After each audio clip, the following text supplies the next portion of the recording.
guys, what's up? What is good? What's going on? It's me, Kitty on a Leash, here with another manga review. And today's manga is What a Wonderful World by Asano. You guys know I have like a love-hate relationship with Asano work. Sometimes it's really good. Other times it's just like, WTF did I read? And I've only read 2 of his previous books, okay? I've read Solanin and A Girl on the Shore, which are both 2 I do want to review eventually, but I absolutely loved Solanin. I felt so just odd after reading A Girl on the Shore.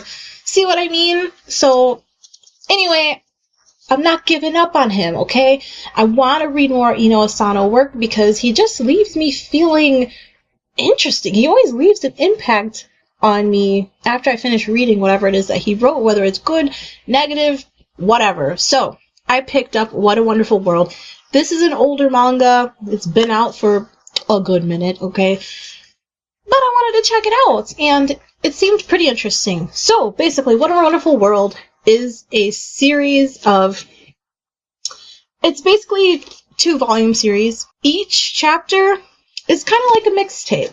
So every chapter, there's like 9 chapters in the first volume. They're all pretty short, but they all focus on different characters going through different real-life situations, and everybody's a little different. So basically, I'm going to go ahead and check out the back cover here and read it off to you. It says, "A dream recaptured, a life on a new trek, the absurdity of death. Laugh in the face of reality." With this series of intersecting vigilantes, Asano explores the ways in which modern life can be ridiculous and sublime, terrible and precious, wasted and celebrated.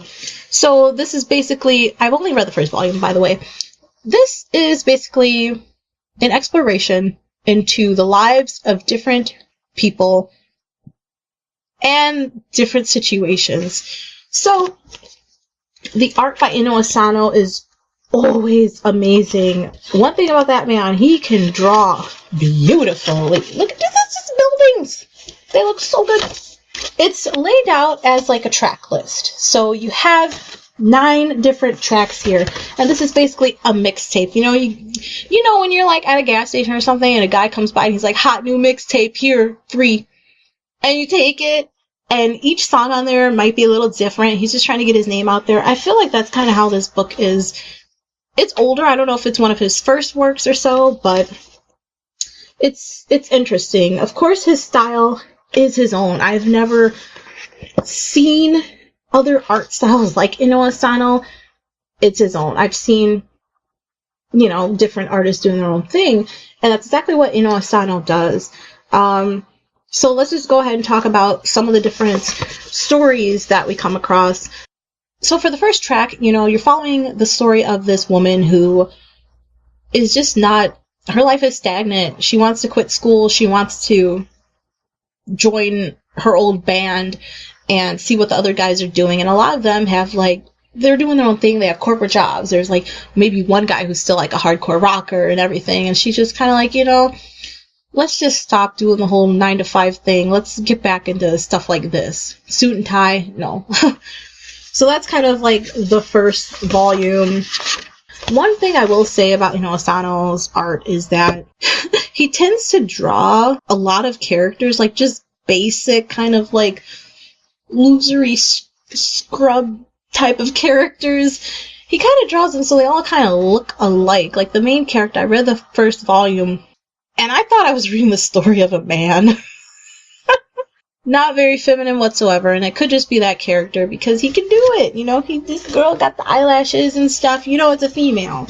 But some females he draws, and they're so not feminine at all. That's kind of the main character here. That's one of the little gripes that I have, but I guess in real life there are some women that are a lot more tomboyish that just don't really have a lot of femininity in towards their look, and that's fine, but I kind of wish that sometimes you kind of knew a little bit more, okay, but again, that's good that, some characters can be seen as like a little gender neutral until you actually find out, like, okay, this is a woman, this is a man, or whatever else. The second track tape was it was one of the more stranger ones. It was about little young kids. They were in like elementary or middle school, and a girl who got bullied like relentlessly. It had something to do with a crow. There was a crow in the story, and he likes to put a lot of voices and attitudes with these characters. So this crow is talking to her, and he's telling her these bad thoughts, like, you should probably kill yourself because nobody likes you at school. Everybody treats you like crap. And he's kind of like antagonizing this girl. And that's all I'm really going to say. I'm not going to really give any spoilers or anything. The third one was probably like maybe my most favorite out of the series. It's about this guy, and he's basically like a criminal. He wears a bear mask, and he ends up taking this girl as hostage, this young girl, and she is a knightly woman. I think she does a little bit of escorting, we'll say in a nice way, for men, and they develop a interesting relationship.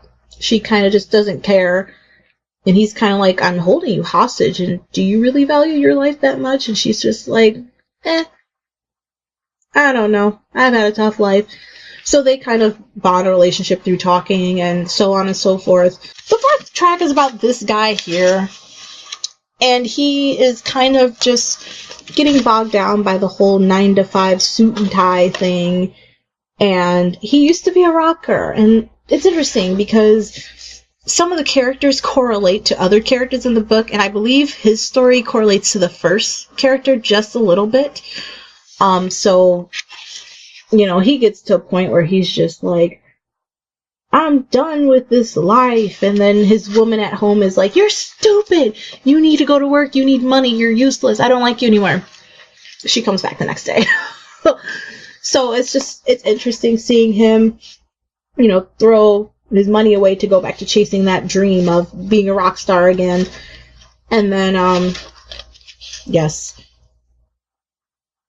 I'm trying to remember what the fifth track was really like. This one wasn't too memorable, but I believe this story was also about a young boy, maybe middle school, that was being bullied as well.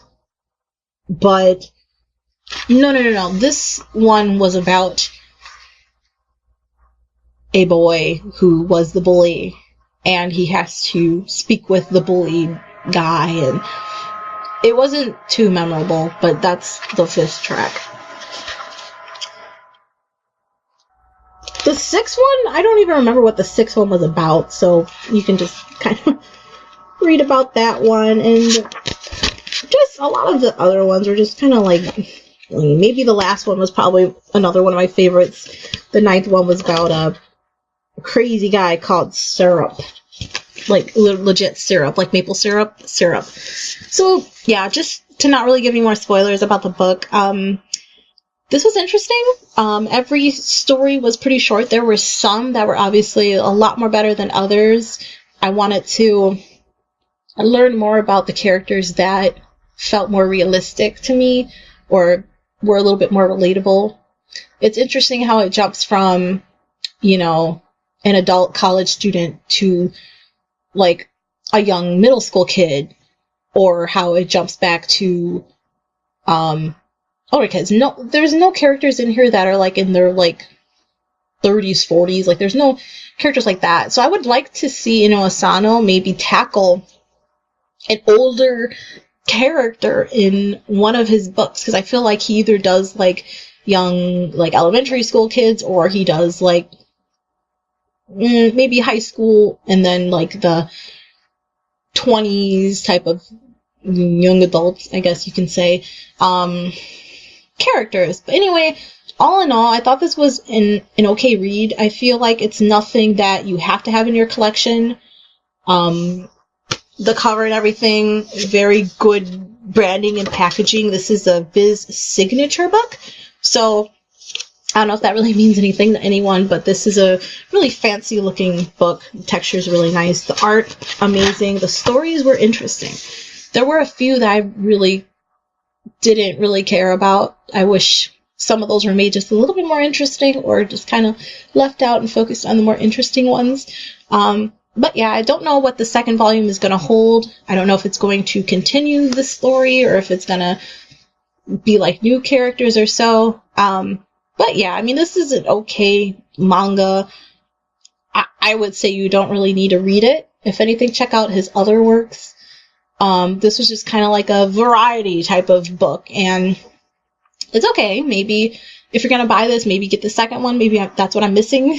But yeah, it was okay. Like, nothing too fantastic. Nothing really left a big impression on me or anything. So if I give it a rating, I would give this a C, just a solid C rating.